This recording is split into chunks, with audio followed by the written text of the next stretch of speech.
Ini ada sebuah cuplikan informasi berkaitan dengan pertanyaan saya tadi pemirsa mengenai adanya rencana soal, ini orang menyebutnya adalah operasi untuk menggagalkan Gibran. Yang pertama nih, kita lihat di layar ya Bang ya, ada sebuah informasi mengenai Anwar Usman terbukti bersalah, MK umumkan putusan Selasa pekan depan. Artinya sekitar 1 pekan menjelang putusan dari KPU untuk 3 nama capres-cawapres apakah bisa untuk melaju.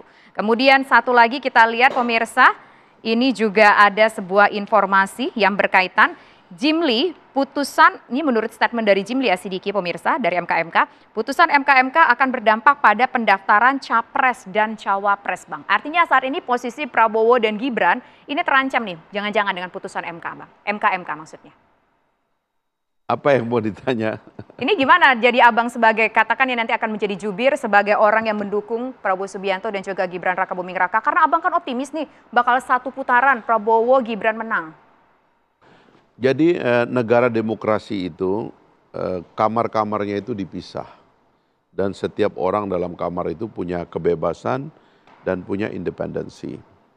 Jadi dalam tradisi demokrasi tidak ada lagi kontrol satu orang atas semua hal gitu. Karena kekuasaan itu dibatasi.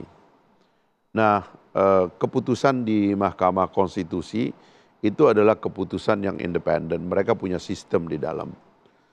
Dan keputusan itu harus diterima. Pengadilan Mahkamah Konstitusi adalah pengadilan yang final and binding. Final dan mengikat. Tidak ada bandingnya, ya tidak bisa dibanding. Kalau peradilan umum itu ada tingkat 1 bisa dibanding ke pengadilan di tingkat berikutnya. Di Mahkamah Konstitusi tidak ada. Oke, di Mahkamah Konstitusi tidak ada, Dia tapi final, kan ini dibawa ke MK. Ya, itu soal lain karena itu terkait dengan kemungkinan adanya pelanggaran etika terhadap mereka-mereka yang dilaporkan, ya atau apa yang ditemukan di sepanjang jalan. Nah itu biasa juga dan itu adalah mekanisme lagi di dalam sistem demokrasi kita bahwa tidak ada tindakan yang tidak diawasi, tidak ada tindakan yang tidak bisa dikoreksi. Tapi ini potensi Bang, karena tadi sudah kita baca statementnya bahwa Ketua MK ini melakukan sebuah pelanggaran Bang. Artinya mungkin kan di situ ada sesuatu ya, menurut asumsi dari apa yang kita baca di layar tadi, kemungkinan bisa saja ada keputusan yang kurang mengenakan bagi pasangan Prabowo dan Gibran. Saya kebetulan pernah mimpin Komisi 3 cukup lama dan mengerti juga apa yang terjadi di dalam MK. Dan tidak sederhana ya untuk menganggap yang salah cuma 1 orang atau 2 orang. Ya. Sebab itu lagi tadi di antara yang saya suka kritik adalah kecenderungan dari kaki tangan orang-orang luar, termasuk partai politik, untuk bermain di wilayah-wilayah institusi independen seperti pengadilan dan sebagainya. Jadi kalau Pak Jimli, saya mendengar ya di media, saya baca, dia mengatakan bahwa 9 hakim MK punya masalah. Gitu. Jadi ya kalau semuanya punya masalah ya berarti yang bersalah bukan cuma 1-2 orang. Dan boleh jadi inilah yang nanti yang akan dihukum ya kan. Apakah hukum itu ada 3 kalau di Mahkamah Etik itu ringan, sedang dan berat. Nah kalau semua 9-nya dinyatakan bersalah dan nanti diumumkan 7 November ini semuanya bersalah, misalkan demikian. Ya. Bagaimana dampaknya dengan Prabowo Gibran? Itu sudah selesai kan? Keputusannya sudah selesai. Dulu MK pernah mengadili secara etik, ada banyak hakim, termasuk hakim yang masih di MK sekarang ini. Itu tidak berpengaruh terhadap hasil uji material kemarin. Jadi dia terpilih jadi ketua MK.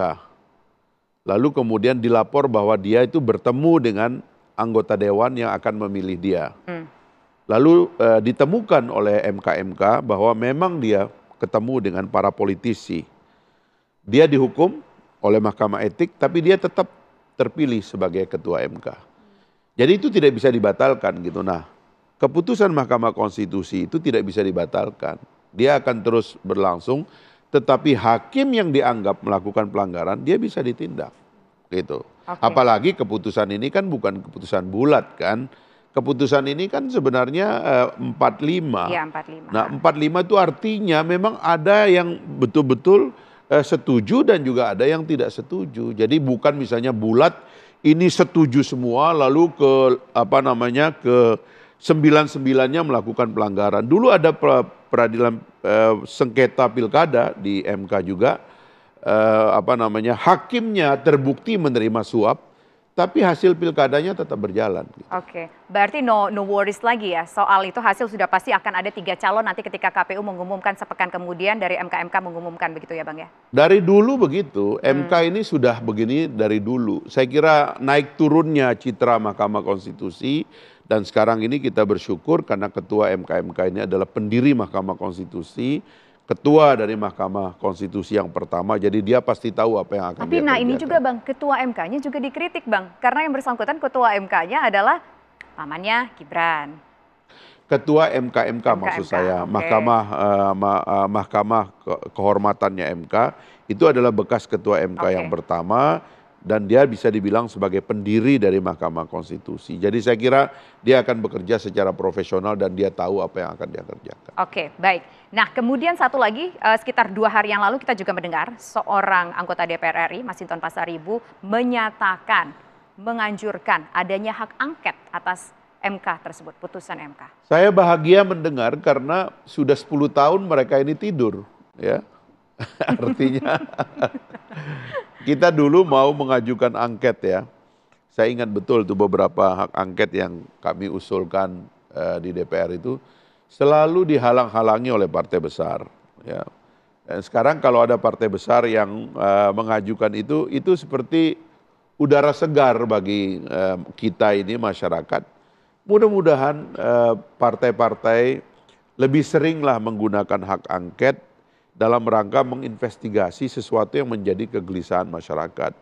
Dulu ada pembunuhan, ada pembantaian ya, yang sampai sekarang disebut oleh orang peristiwa kilometer 50. Itu nggak pernah itu diinvestigasi.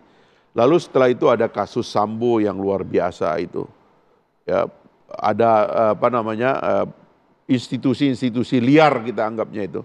Nggak pernah itu diinvestigasi. Ini sebuah sindiran nih dari Bang Fahri Hamzah atas usulan hak angket dari DPR. Ya karena DPR-nya terlalu terlalu kompak-kompak aja gitu loh, nggak pernah melihat betapa banyak penggunaan hak dewan itu yang tidak dipakai, hak bertanya, hak interpelasi, hak menyatakan pendapat, hak angket, itu nggak pernah dipergunakan dan anggota dewannya ada macam-macam. Gitu. Tapi kan karena tiba-tiba sekarang di ujung mau bilang angket begitu, ya kita bilang berita gembira aja, tapi kan faktanya kan selama ini nggak pernah.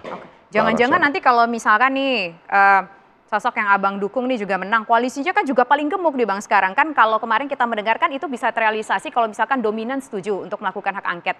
Makanya mungkin banyak yang nggak setuju karena koalisinya gemuk, makanya nggak terrealisasi. Tapi untuk kali ini setuju. Tapi khawatirnya nih ke depan, kalau misalkan jadi terpilih menang, jangan-jangan juga nanti di DPR koalisi-koalisinya nggak mengeluarkan hak angket juga yang dirasa Presiden penting. berkepentingan agar DPR-nya kuat.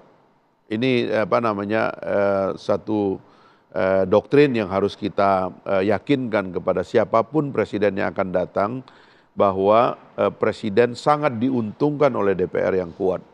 Karena kuatnya pengawasan DPR itu menyebab kuatnya pemerintah.